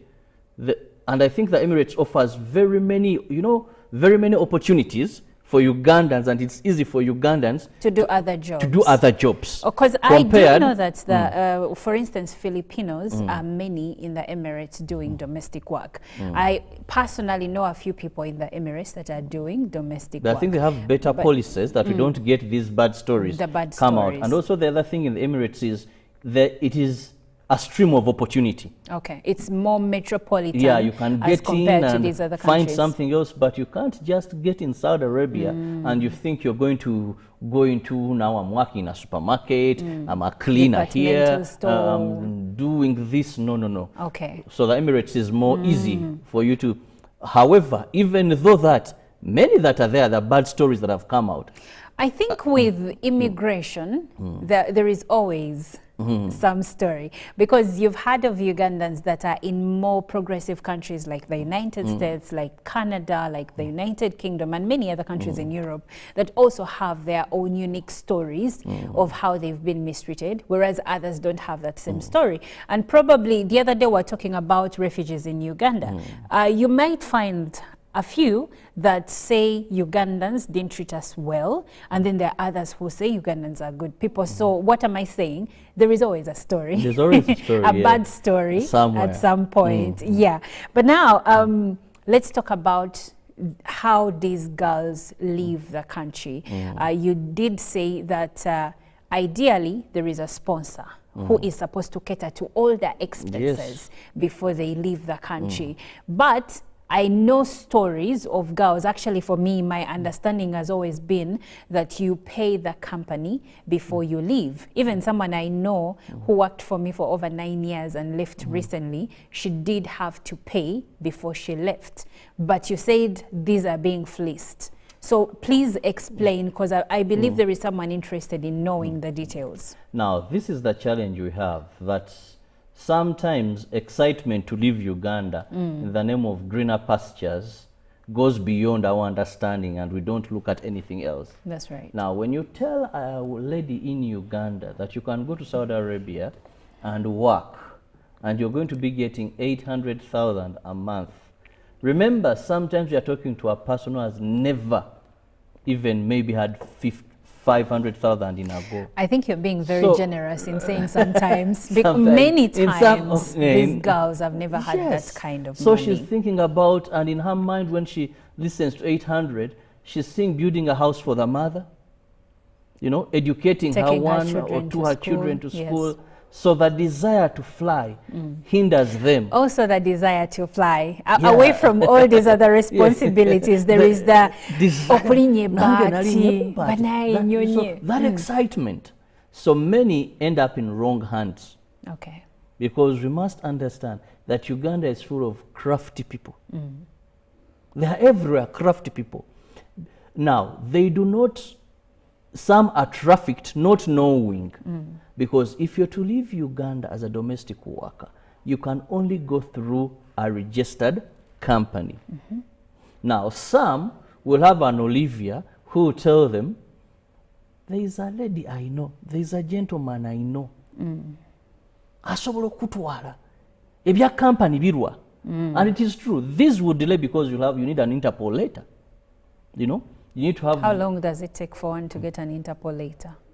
I may not lock myself to a particular time. Okay. Because I know those who just move in and have, so you but need the process is you need longer. These verifications. The company must wait for the job orders. Then it must go on the portal, download. You have to go for a training of 2 weeks. Now, someone told you it may take you like 2 months to leave Uganda or 3 months. Whereas this person, within 2 weeks, you'll be gone. So then they'll tell you, but you need this amount of money. Or someone establishes a fake company, even puts a poster, a billboard, hires a place, and they'll tell you, yes, for us, we take you. but you must pay 4 million. Yet when we look You at did say someone establishes a fake company. a fake company. Explain more on like that. you and me wake up, we rent a house, Mhm. we put a billboard out, Mhm. so and so travel agencies, we get jobs for housemaids in Saudi Arabia, even put countries that are not allowed. You can even put, so as someone is moving around, Housemaids in Bangladesh. Yes. I not that I know that Ugandan women have been taken to Bangladesh, but you do remember a case of Ugandans that were purportedly taken to Bangladesh for work, and they ended up being sold into, I think, slavery of some sort Yes. in Myanmar. So now that people will go, they don't verify, yet this is the right thing. When you have any company, go to your RDC, because Ministry of Gender, Labour and Social Development puts a list there. Come to Simbamanyo building, just behind CPS, Central Police Station. That's where there is Ministry of Gender, Labour and Social Development. There is a desk for labour externalization. If you see Chirabo and Olive, a labour externalization company, we give jobs, the ministry will show you that that company is not accredited to take people. So when you go through a genuine company, after you've applied, remember I told you there is always a job order. Now these are called sponsors. They pay for your ticket. No registered labor externalization company that is within the law, they pay for your ticket. They facilitate them for your passport if you don't have one. You're supposed to pay money for this. They facilitate. Now what they don't facilitate is the pre-medical, because remember, for you to go, they must make sure you're healthy. That is why when recently we had the issue of someone who was born with one kidney, it beat our understanding, but I hope now it's because the government of Saudi Arabia even accredited. You don't go to any health facility, but there are specific health facilities accredited By the government of Saudi Arabia. Of Saudi Arabia here in Uganda to carry on that test, health test. So for that, you have to pay, because if you fail, this company is not going to make a loss. But after that, you shouldn't be paying for anything. Now, when you hear a young girl telling you, I spent 2, 3, 4, she was fleeced. She was fleeced. Now, according to the Ministry of Gender, Labour and Social Development, over 282,348 migrant workers have left Uganda for the Middle East, of which 84.2% or 238,010 were women, compared to 15.7%, which also qualifies for 44,338 men. So where we have over 238,000 women leaving for the Middle East for work, we have 44,338 men leaving. So the number of men as a comparison to women has only been higher once,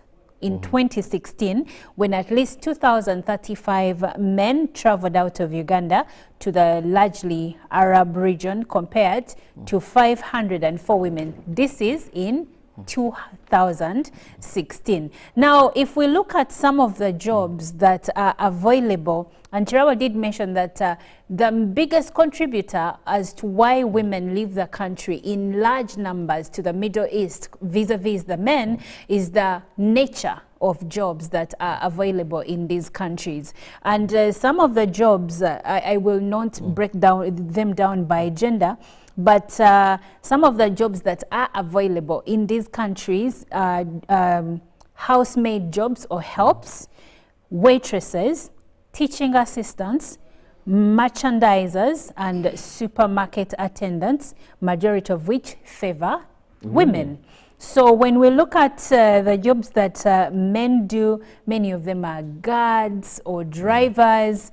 Those are some of the jobs that men do. So because of that, you'll find that more men are leaving, more women are leaving to the Middle East compared to their male counterparts. But also data indicates that in 9 years, to May 2024, the total number of migrant workers has progressively increased from just 2,539 in 2016 to a peak of 93,396 in 2022, and before dropping to 27,063 in 2023.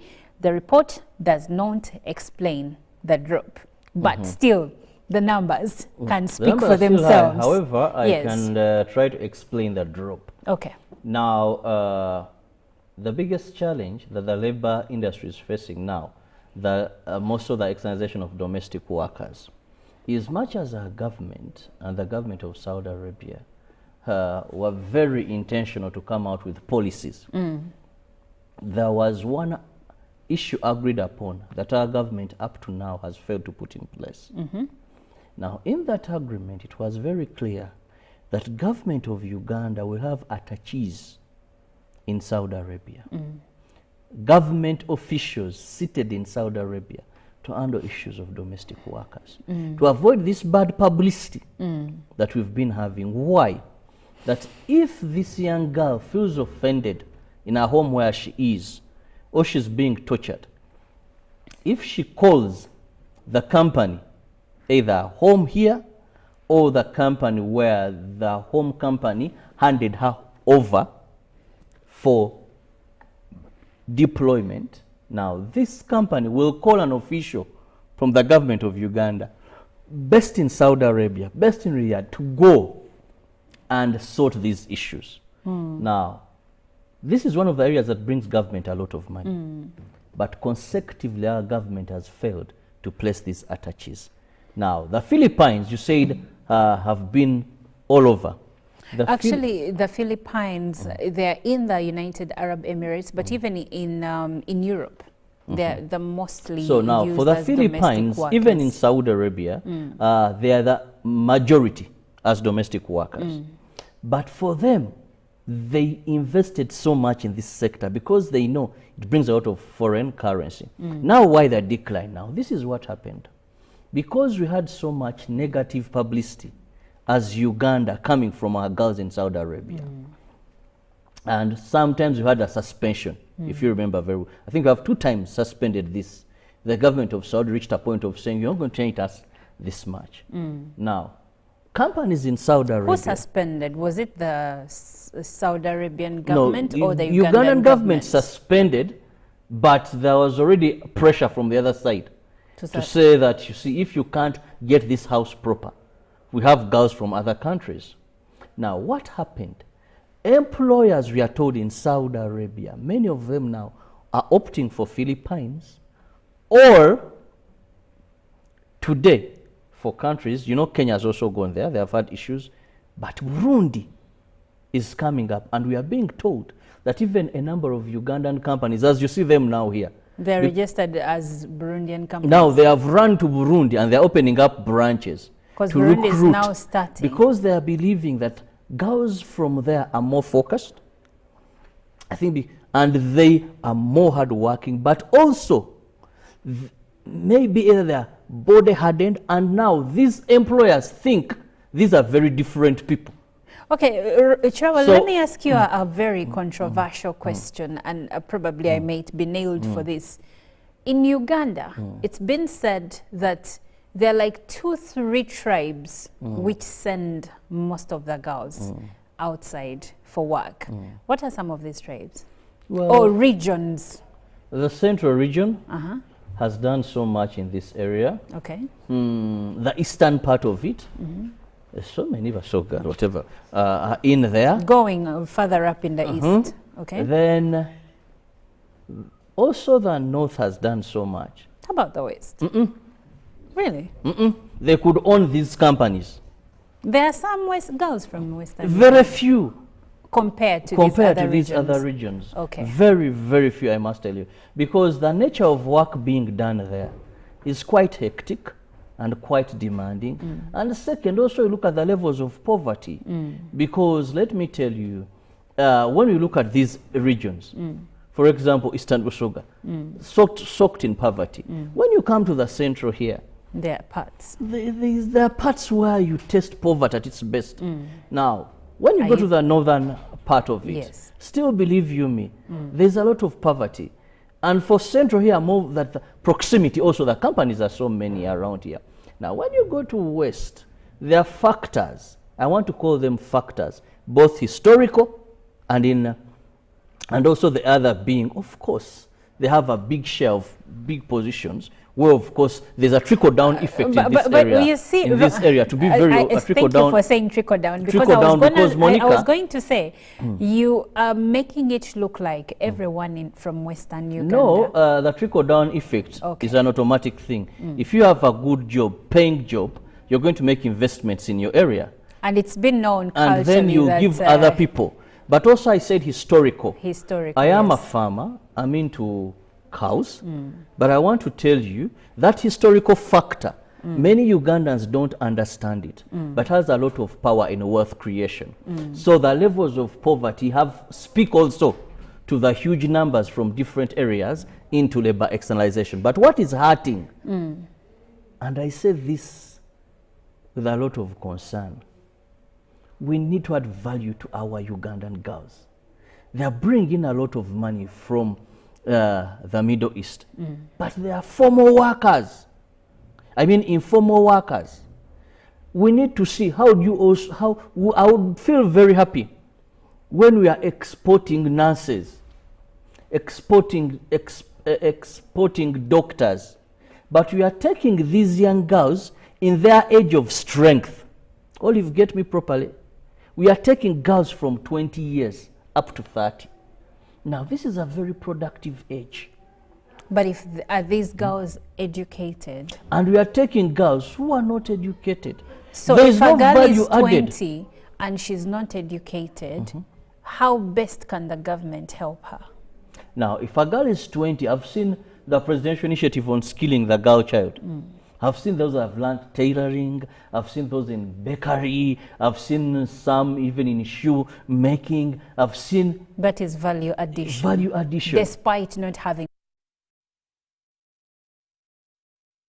And she's going to work, I think, a maximum of maybe, because each contract is 2 years, 2 years. That is renewable. 2 years, renewable when you come back. Now, this girl in that Chiyumba, she's adding no skill, yet she's aging. If she has had proper financial illiteracy. Yes, proper financial literacy. Literacy, sorry. This girl may plan very well. But I've seen many on social media who are wasting their years. She's coming back to Uganda at the age of, because many have seen they become slaves.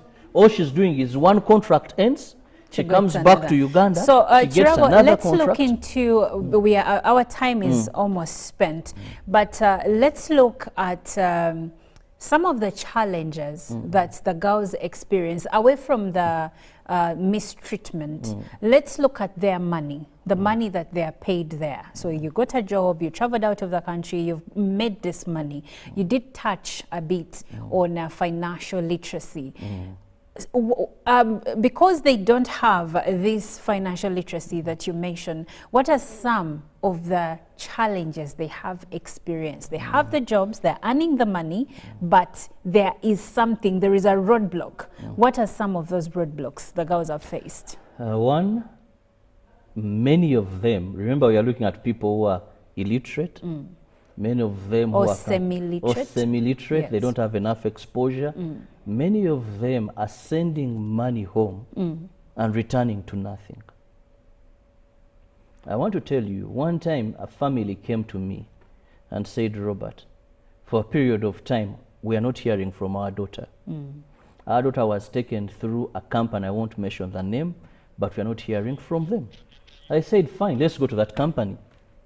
I go to the company, good, I knew the director. The director said, no, for us, we speak with this girl.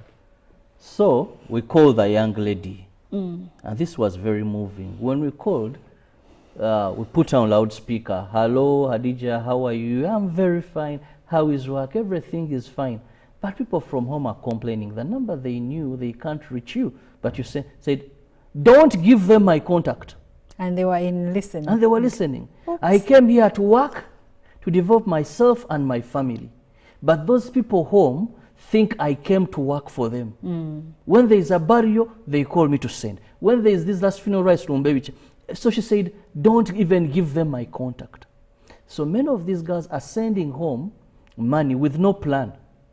They return being fleeced. Now with social media, many of these young girls have gotten young men who don't want to work with these WhatsApp groups and all that. They're stealing money from them, promising them love, relationships when they come home, and they come back and this idiot switches off the phone, he disappears, and they can't get. So many of them are not benefiting from their sweat. 2, government has not come up with a deliberate plan, because I told you there's no value addition added to them.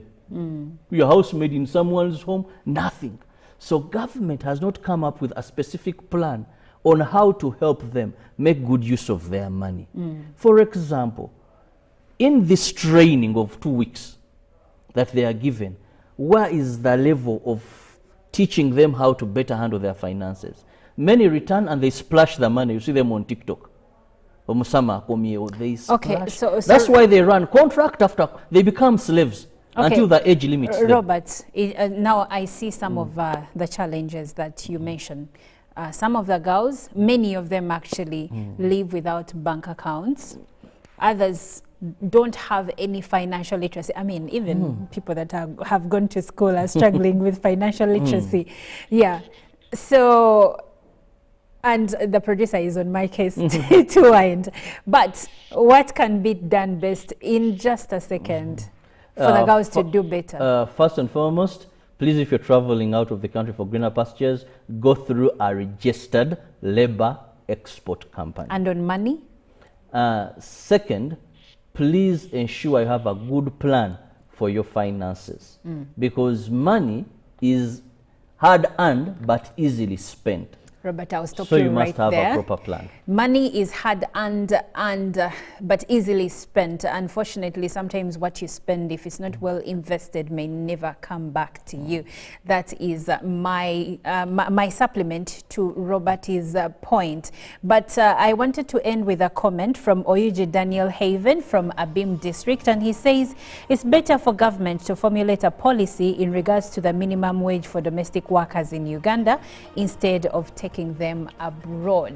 That is from Daniel in Abim District. This conversation is really huge because Robert is laughing because there is another facet to this conversation. No, Robert, I won't allow it. You want me to get we will end the conversation right here. The Olympic Games started, and I know that Ruben has so much more in that realm in the sports updates. He's coming up next, so please do not even think about touching your dial. Stay tuned on UBC because Good Morning Uganda does continue.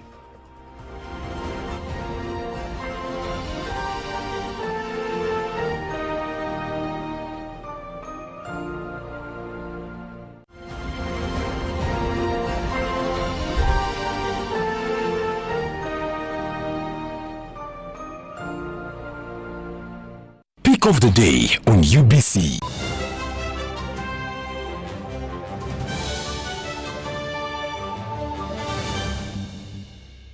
Was brought to you by You can now get all the Chibuzi out